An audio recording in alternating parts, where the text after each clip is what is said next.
বাংলাদেশের রাজনীতিতে নতুন করে আলোচনায় এসেছে আন্তর্জাতিক অপরাধ ট্রাইব্যুনাল আইন, যে আইন একসময় আওয়ামী লীগ সরকার প্রণয়ন ও সংশোধন করেছিল। এখন সেই আইনেই দলটির বিরুদ্ধে মানবতা বিরোধী অপরাধের তদন্ত চলছে। ট্রাইব্যুনাল সংশ্লিষ্ট সূত্র জানিয়েছে, অভিযোগ প্রমাণিত হলে রাজনৈতিক দল হিসেবে আওয়ামী লীগের কার্যক্রম নিষিদ্ধ, নিবন্ধন স্থগিত বা বাতিল এবং সম্পদ জব্দ করার মতো ব্যবস্থা নেওয়ার সুযোগ রয়েছে। তদন্ত সংশ্লিষ্ট কর্মকর্তাদের ভাষ্য অনুযায়ী অনুসন্ধানের আওতায় রয়েছে স্বাধীনতার পর থেকে আওয়ামী লীগ সরকারের আমলে সংঘটিত বিভিন্ন অভিযোগ। আলোচনায় এসেছে ১৯৭৫ সালের ২রা জানুয়ারি সর্বহারা পার্টির নেতা সিরাজ শিকদারের মৃত্যুর ঘটনাও, যাকে অনেকেই স্বাধীন বাংলাদেশে প্রথম বহুল আলোচিত ক্রসফায়ার হিসেবে উল্লেখ করেন। নগদ নিয়ে এলো হার না মানা হার অফার। সর্বনিম্ন ১০,০০০ টাকা রেমিটেন্স নগদে পাঠালে থাকছে স্বর্ণের হার জেতার সুযোগ। সরকারি প্রেস নোটে সে সময় বলা হয়েছিল, গ্রেফতারের পর পুলিশকে গোপন আস্তানা দেখাতে নিয়ে যাওয়ার পথে সাভারের তালবাগ এলাকায় পালানোর চেষ্টা করলে পুলিশের গুলিতে সিরাজ শিকদার নিহত হন।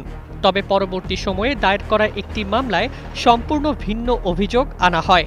সেখানে দাবি করা হয়, আটক অবস্থায় নির্যাতনের পর তাকে হত্যা করা হয়েছিল। এই দুই ভিন্ন বর্ণনার কারণেই ঘটনাটি আজও ইতিহাসের অন্যতম বিতর্কিত অধ্যায় হয়ে রয়েছে।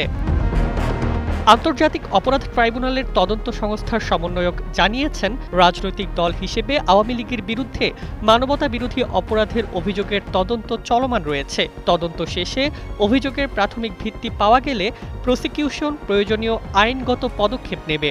আইন বিশেষজ্ঞদের একাংশের মতে ১৯৭৩ সালের আন্তর্জাতিক অপরাধ ট্রাইব্যুনাল আইন এবং পরবর্তীতে ২০১৩ সালে যুক্ত হওয়া সংগঠন শব্দের বিধান রাজনৈতিক দলের বিরুদ্ধেও বিচার পরিচালনার সুযোগ তৈরি করেছে। আবার অন্য একটি অংশের মত, এত পুরনো ঘটনার ক্ষেত্রে অভিযোগ প্রমাণ করা আইনি দিক থেকে অত্যন্ত জটিল হবে এবং পুরো প্রক্রিয়া রাজনৈতিক বিতর্কেরও জন্ম দিতে পারে। এদিকে মানবাধিকার সংগঠনগুলোর বিভিন্ন প্রতিবেদনে অতীতের বিচার বহির্ভূত হত্যাকাণ্ড ও বল প্রয়োগের অভিযোগও নতুন করে আলোচনায় এসেছে।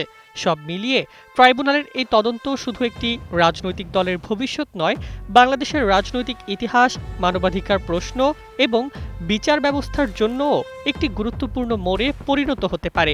তদন্তের চূড়ান্ত ফলাফলই নির্ধারণ করবে অভিযোগগুলো কতটা আইনি ভিত্তি পায় এবং পরবর্তী পদক্ষেপ কোন দিকে এগোয়।